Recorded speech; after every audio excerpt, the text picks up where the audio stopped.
¿Qué tal? Buenas tardes.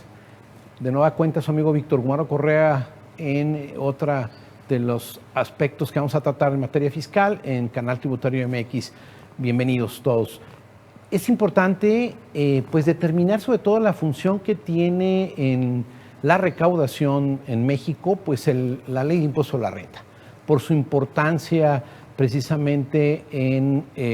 pues el cumplimiento de la percepción de ingresos para el Estado y que el Estado pueda transformar esto en servicios de carácter público, pues es un tema que tiene relevancia, diríamos, nacional. En la Constitución está previsto precisamente el cumplimiento de los fines del gasto público y de la intención también de precisamente pues tener un correcto cumplimiento y eficaz cumplimiento de las obligaciones fiscales. Entonces, bajo esa premisa, vamos a decir general, hemos tenido precisamente una evolución en la ley de impuesto a la renta a partir de pues el análisis que se hace a través de organismos internacionales, como sería la Organización para la Cooperación y Desarrollo Económico, que precisamente pues determina a través de ciertas recomendaciones, de guías, etcétera, la manera en que debe de actualizarse la legislación en cada uno de los países para efecto de pues combatir la práctica fiscal que sea nociva, que no esté de acuerdo precisamente a los principios de libre determinación de cada jurisdicción, la determinación de su tasa de impuesto a la renta y sobre todo el comparativo también de las tasas de impuesto a la renta que se tienen, porque a nivel, por ejemplo, corporativo, sabemos Estados Unidos grava con una tasa del 21%, es el impuesto a la renta federal, en ese caso, y México el 30%, ¿no? Entonces, ante esa precisamente diferencia, vamos a decir, de tasas, había que considerar que en Estados Unidos existen también impuestos sobre la renta local en los estados. Entonces, si hablamos de California, vamos a pensar que hay una tasa del 8.84% de renta y hace una tasa efectiva mayor al 21%, lo que implica que no sea calificado como un régimen fiscal preferente en los Estados Unidos, pero sí otras jurisdicciones que pudieran tener comportamiento o un comportamiento de paraíso fiscal o aquellos sistemas de tributación que se denominan precisamente sistemas de tributación territorial, ¿verdad? Que no gravan la riqueza pues que es producida en otras naciones, en otras jurisdicciones, sino únicamente la que corresponda al país en referencia para este cumplimiento. Bajo este tamiz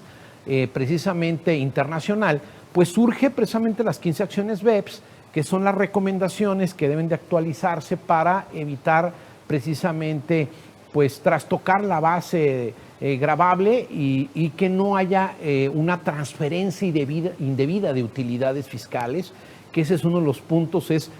hacer que las personas físicas o morales tributen sobre una base que no sea irreal, que no esté sobrefacturada o subfacturada, etcétera, sino que sean operaciones y transacciones que correspondan al valor de mercado, que correspondan a un valor de lógica de la operación, de la transacción, etcétera. Bajo ese contenido precisamente es como tenemos algunas reformas importantes, entre ellas la publicada por ahí el 9 de diciembre del 2019, que refiere a la reforma del artículo 28, fracción 23 de la Ley de Impuesto a la Renta, que aquí vamos a decir, pues es vigente a partir del 2020, 1 de enero del 2020, respecto a este dispositivo, vamos a decir, legal, fiscal, que refiere primero, en principio, a aquellas partidas que no son deducibles. Entonces, es en este caso, pues el aspecto de aquello que el contribuyente sabrá de antemano que no es deducible, pero que puede tener algún supuesto de excepción y que lo puede contener alguna de las fracciones, precisamente el artículo 28. Y en este caso me voy a referir a un tema importante que son pues los acuerdos estructurados, ¿no? Estos acuerdos donde se pueden fraccionar pagos financieros y que se hace el pago a partes relacionadas a nivel internacional para efecto de, pues precisamente generar pues un tema de pago, una contraprestación a una contraparte que se tenga en el extranjero y que pues parte precisamente muchas de las veces dentro de los acuerdos, la intención entre las partes, la de cumplir con la precisión de cuál sería el tema y en este caso el tema que se va a desarrollar en la operación, tema, concepto, en el cual vamos a implicar pues, el contenido de este tema de la utilidad. Entonces, cuando estamos precisamente en este análisis de un acuerdo estructurado y que está en función este pago realizado a que se vaya una contraparte a una segunda operación a un régimen fiscal preferente, entonces ahí estamos bajo el supuesto precisamente de la limitante a la deducción correspondiente, esa limitante a poder establecer precisamente pues, el rechazar estos movimientos, salvo que se acredite algunos supuestos como que exista realmente una actividad empresarial, se tengan activos o personal dentro de la estructura y que hablemos de una actividad empresarial real, no una especulativa, no un tema de fraccionamiento nomás de pagos, porque sería una manera también de que se tribute en México sobre una base real, no pagar la cuota correspondiente al impuesto a la renta que se genera. Y esto, en suma, afecta precisamente a los países que de alguna forma tienen pues, acuerdos de intercambio de información fiscal o aquellos con los que no se tiene ningún acuerdo, pues es una ventaja que de alguna manera genera un arbitraje a nivel internacional para que no se esté, sobre todo pagando un impuesto, liberando o pagando de manera más baja posible, lo que precisamente induce a estas prácticas, a la práctica que diría yo, pues de elusión de las alternativas de planificación fiscal que puedan tener las grandes empresas y sobre todo hablo de las empresas multinacionales. Por eso, refiriendo a esta prohibición, vamos a decir, limitante en la deducción, pues es uno de los temas importantes saber si está en relación al principio de proporcionalidad tributaria. Entonces, con el tema de acuerdos estructurados, precisamente, pues esos beneficios al momento de pagar a la contraparte al extranjero y que esté vinculado con lo que decía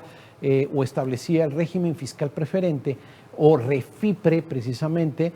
pues es un concepto que nos lleva a establecer esta limitante, es decir, a que no esté permitido de manera, vamos a decir, primero general, de que no sea deducible en los términos del artículo 28, fracción 23, de la Ley de Impuesto a la Renta que estamos haciendo referencia y el cual precisamente tiene su vigencia a partir del ejercicio 2020. En ese sentido, cuando tocamos el tema de lo que es un régimen fiscal preferente, establecemos que la propia Ley de Impuesto a la Renta también establece el concepto de lo que implica este régimen fiscal, el cual implica precisamente que son todas aquellas jurisdicciones pues que tengan un gravamen en sus jurisdicciones que llegara a ser inferior al 75% del que se causara o se pagara en México. Entonces, esa es la proporción, diríamos que es un 22.5 en virtud de que la tasa corporativa que tenemos en México es como hicimos en su momento, es del 30%, en Estados Unidos del 21%, pero sí dijimos que la tasa efectiva en Estados Unidos pues nos lleva a una tasa también de impuesto a la renta local, como en California, que es el 8.84% adicional que se tiene que cubrir por ingresos precisamente y hace que la tasa efectiva sea mayor. Entonces, los regímenes fiscales preferentes pues tienen esta conceptualización para dar precisamente pues una certeza de que no haya sobre todo un abuso constante a erosionar la base gravable y transferir utilidades al extranjero a través de mecanismos como pagos a través de estos acuerdos estructurados, en los cuales financieramente sabemos que pueden estar en varios años o menos, ahí entre las partes pueden tener la voluntad de cerrar esto. Y pues bueno, el tema es concluir precisamente que este 28 fracción 23 de la Ley de Impuesto a la Renta, pues obedece precisamente a reconocer la capacidad contributiva. Reconocer la capacidad contributiva, pues precisamente es cuando no se aplica esta regla, pues sería pagar sobre una capacidad contributiva que no corresponde, y recordemos que ese es uno de los principios constitucionales previstos en el artículo 31, fracción cuarta de la Constitución mexicana, que da precisamente esta regla general, este principio, y que tiene, vamos a ver que hay varios subprincipios que pueden estar referidos también al mismo y que en otra oportunidad vamos a tocar. Pero bueno, entonces sería en ese sentido, esperando que la información sea de utilidad, pues me despido y nos vemos la próxima.